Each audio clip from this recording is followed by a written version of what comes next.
সুপ্রভাত বন্ধুরা, যেরকম কথা দিয়েছিলাম সেই রকমই ফিরে এসেছি একটি শুভ বাণী নিয়ে, বা এইভাবে বলতে পারি যে সকল বাণী তো মা সরস্বতীরই অংশ। তো সেইভাবে দেখতে গেলে আমি তাকে আমার নিজের শ্রদ্ধা, বাণীকে আমার নিজের শ্রদ্ধা, আমার নিজের ভালোবাসা করছি।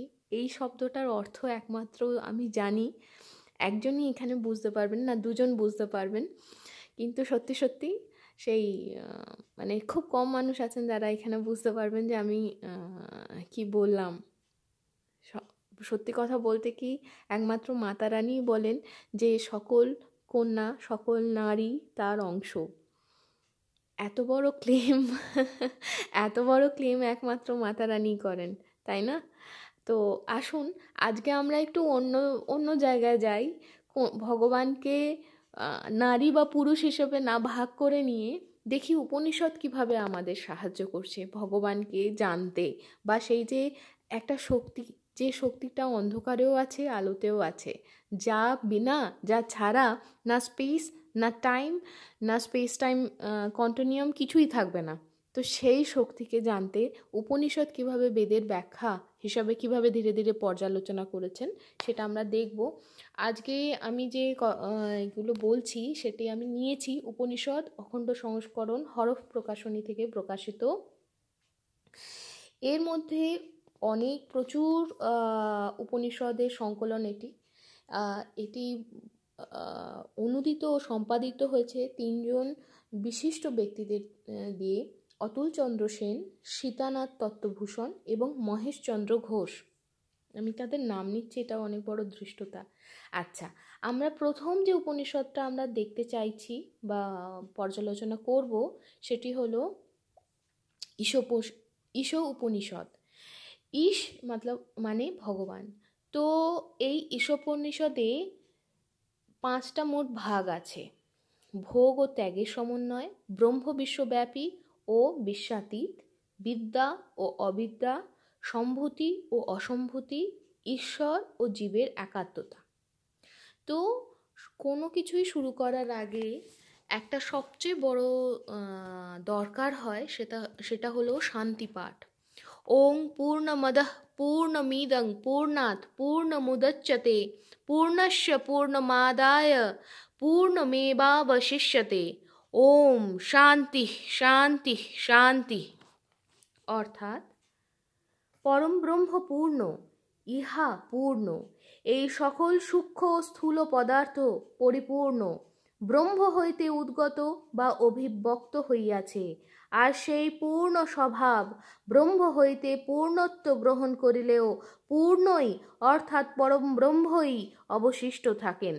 ত্রিবিধ বিঘ্নের শান্তি হোক। এই ত্রিবিধ বিঘ্ন কি? আধ্যাত্মিক, আধিদৈবিক ও আধিভৌতিক।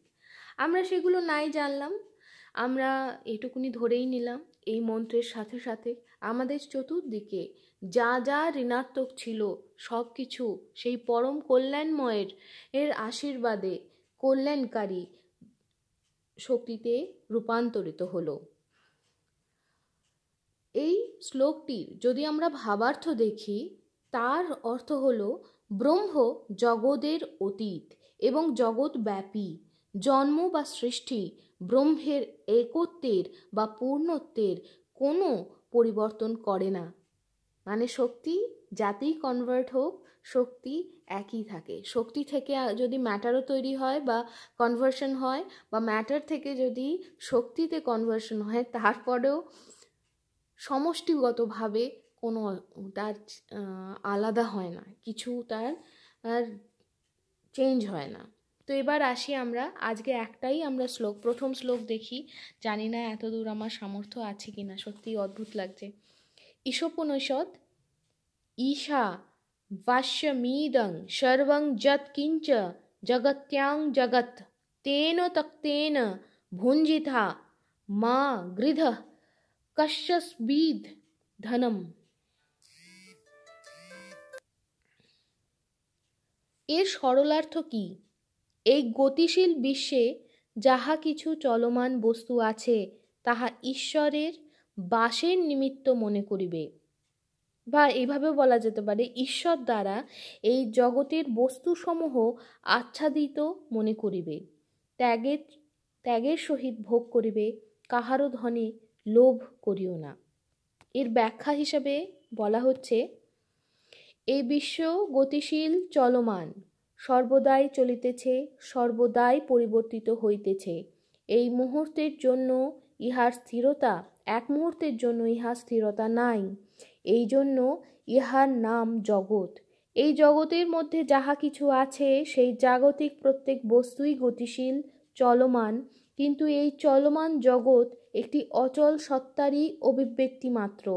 কারণ এক অচঞ্চল গতিহীন নিত্য সত্তাকে আশ্রয় না করিলে জগতের চঞ্চল প্রবাহ সম্ভবই হইত না। এই অচঞ্চল নিত্য সত্তাই সমগ্র বিশ্বকে এবং বিশ্বের অন্তর্গত প্রতিটি বস্তুকে ধারণ করিয়া রাখিয়াছে। এই অচঞ্চল স্থির সত্তাই ঈশ্বর। এই ঈশ্বর সমগ্র জগৎকে আচ্ছাদন করিয়া আছেন, অথবা বলা চলে তিনি সকল বস্তুর অন্তরে বাস করিতেছেন এবং সকলের অন্তরে থাকিয়া সব কিছুকেই তিনি নিয়ন্ত্রিত ও পরিচালিত করিতেছেন। তিনি এই বিশ্বের অন্তরে থাকিয়া বিশ্বজগতের মধ্য দিয়া আপনাকে প্রকাশ করিতেছেন। মানুষকে এই অন্তর্যামী ঈশ্বরের অস্তিত্ব অনুভব করিতে হইবে। বুঝিতে হইবে ঈশ্বরের সত্তা নিরপেক্ষ, কোনো কিছুরই অস্তিত্ব নাই। সর্বভূতে ঈশ্বরকে দর্শন করিতে হইবে। এই প্রকারের অনুভূতি যাহার হইয়াছে তাহার পক্ষে এই জগতের কোনো বস্তুর উপরই কোনরূপ আসক্তি বা মোহ থাকিতে পারে না। স্বাভাবিকভাবেই তাহার মনে আসে অনাসক্তি, ত্যাগ ও বৈরাগ্যের ভাব তাহার অন্তর ভরিয়া ওঠে। তখন তিনিই পারেন সর্বভূতে ঈশ্বর দর্শন করিয়া সকলকে ভালোবাসিতে, সব কিছুকে ভোগ করিতে। কিন্তু যেখানে ত্যাগ নাই, আছে মোহ, আছে আসক্তি, সেখানে দেখা দিবে দুঃখ, দৈন্য ও অশান্তি। যিনি আসক্তিহীন তিনি স্বাধীন। মানুষকেও এইভাবে কামনা বাসনা ত্যাগ করিয়া জগৎকে ঈশ্বরের প্রকাশ মনে করিয়া ভোগ করিতে হইবে। এইভাবে যিনি ভোগ করিতে পারেন তিনি আনন্দ লাভ করেন। তাই ঋষি প্রথম মন্ত্রেই বলিয়াছেন, তক্তেন ভুঞ্জিথা, ত্যাগের দ্বারা ভোগ করো। ধন বা সম্পত্তি তাহা নিজেরই হোক বা অপরেরই হোক, তাহার প্রতি লোভ করিও না। ভাষ্যকার শঙ্করের মতে এই জগৎ মিথ্যা। জগৎ অসত্য হইলেও সত্যস্বরূপ পরমেশ্বরের আশ্রয়ে থাকে বলিয়া সত্য বলিয়া প্রতীয়মান হয়।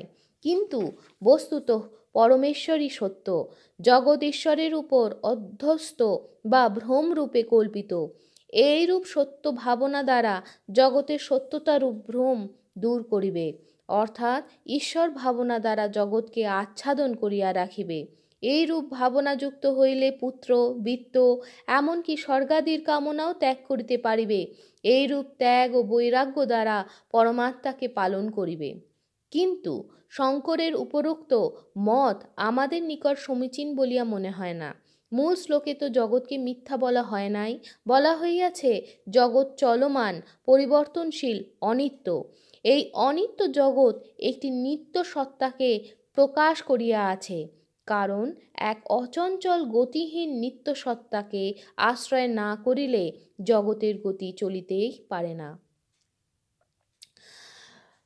এই শ্লোকটি থেকে আমার একটা জিনিসই মনে হলো, আমি এতক্ষণ ধরে বইটি থেকে পড়লাম, যা এটার মানে হিসাবে বা ব্যাখ্যা হিসাবে দেয়া হয়েছে।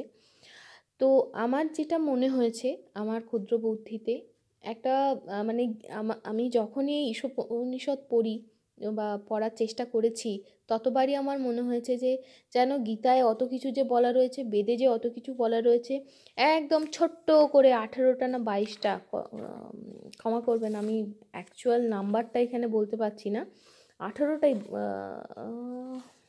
কটা তো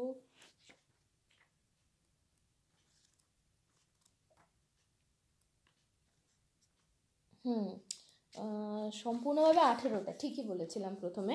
তো সম্পূর্ণভাবে 18টা শ্লোকের মাধ্যমে এখানে ওটাকে কনসাইজ করে একদম ছোট্ট করে সারাংশ করে দেয়া রয়েছে। মানে প্রত্যেকটা শ্লোকে এত কিছু আছে না, তাই জন্যে আমি ঈশোপনিষদ দিয়ে শুরু করলাম।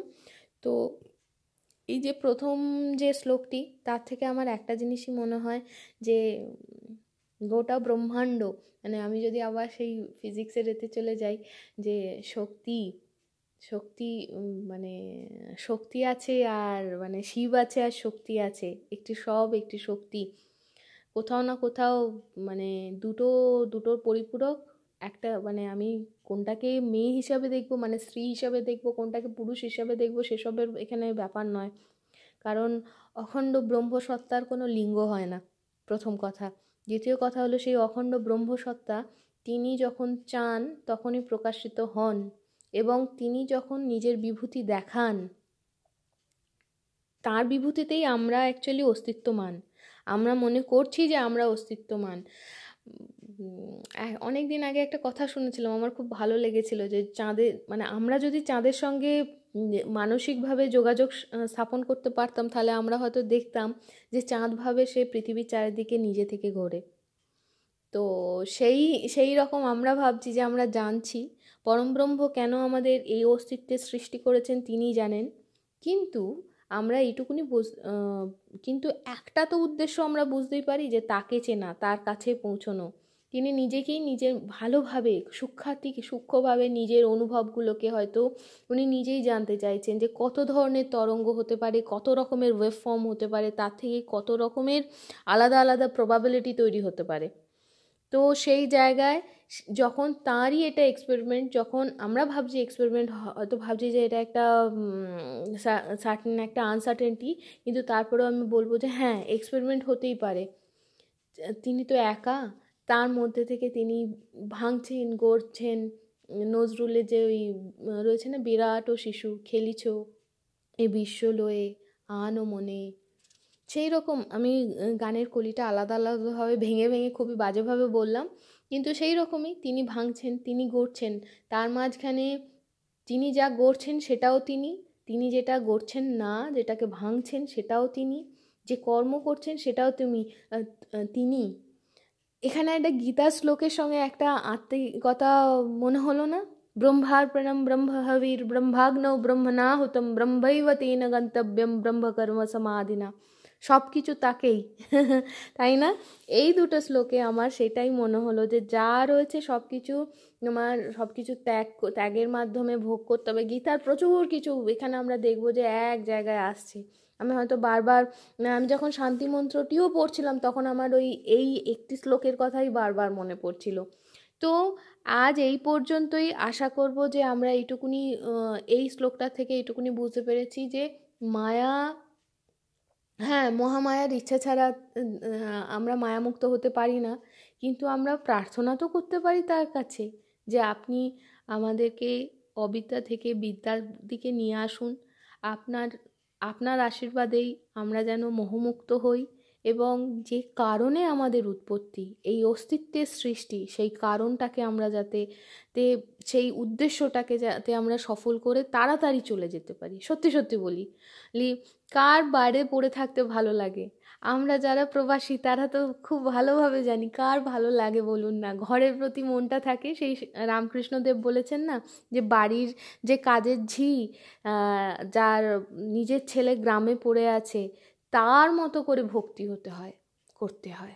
সে সব করছে, বাবুর ছেলেকে একদম নিজের ছেলের মতোই আগলে রয়েছে, কিন্তু তার মনটা পড়ে রয়েছে সেই ভগবানের দিকে, তার ছেলের দিকে, মানে নিজের সন্তানের দিকে। ছেলে বলবো না, নিজের সন্তানের দিকে। মায়ের কাছে কি ছেলে কি মেয়ে, মাকে তো সেই কষ্ট দুজনকেই জন্ম দিতে হয়েছে, আর সেই একটা ছোট্ট আঁচড়ে গেলে মায়ের, সে ছেলে হোক বা মেয়ে হোক, যতই মুখে বলুন হাউমাউ করুন, কিন্তু কষ্ট তার দুজনের জন্যই হয়। তো আজকে এই গোটা ভিডিওটাতে আমি উপনিষদ পড়েছি, যেখানে লিঙ্গ ভেদে আমরা ভগবানকে দেখিনি, কিন্তু তারপরেও গোটা ভিডিওটাই অ্যাকচুয়ালি মাময় হয়ে গেছে। কি করি বলুন, মায়ের অস্তিত্ব ছাড়া তো আমরা কেউই অস্তিত্বমান নই। তো তাই সকল মাকে আমার প্রণাম, আমার নিজের মাকেও প্রণাম। তো এই বলে আজকে রাখলাম। শুভমস্তু।